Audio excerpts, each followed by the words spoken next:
Alright, so today I would like to talk about enjoying yourself in public, especially in public. Um, Here in Sweden, I go around seeing a lot of people looking depressed, not enjoying themselves, especially on the subway, for example, in public transport, and people on the bus just kind of looking like they're really bored out of their minds, or they're just watching their phones. And it doesn't have to be like that. I know a lot of us do that, and I used to do that as well. These days, I talk to people. Yep, you heard me. I talk to people on the subway. I'm a crazy guy. And I saw a girl today that was doing some kind of dance move close to the woods here. And I looked at her and I was like, wow, she is so cool. She's just walking around dancing. But she looked at me and then she was like, and then she kind of stopped, right? And I was like, man.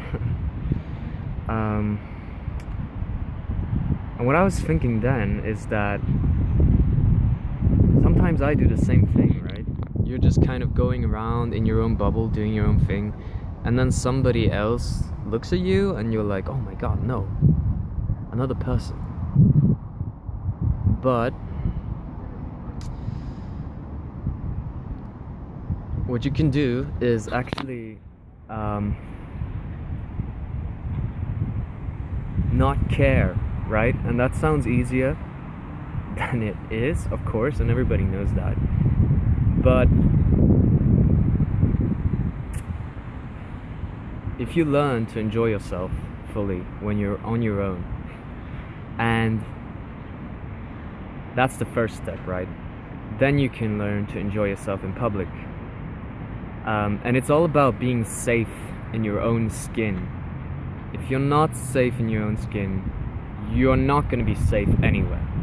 You might feel safe every now and then when you're with certain people, but you're not going to be safe. It's going to be an illusory safety. It's going to be temporary happiness. And we don't want that. We want lasting, sustainable happiness.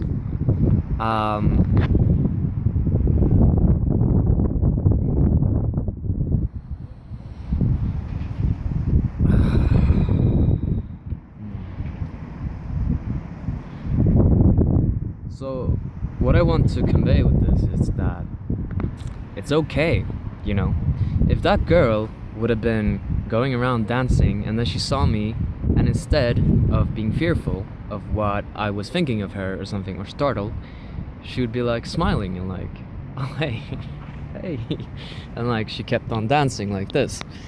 And then I would have, that would have made my day. I'm not saying that that's what she should have done. I'm just saying that that could have been a possibility, and that would have been a whole different game, right? So my question to you is, are you acting from a place of love or from a place of fear?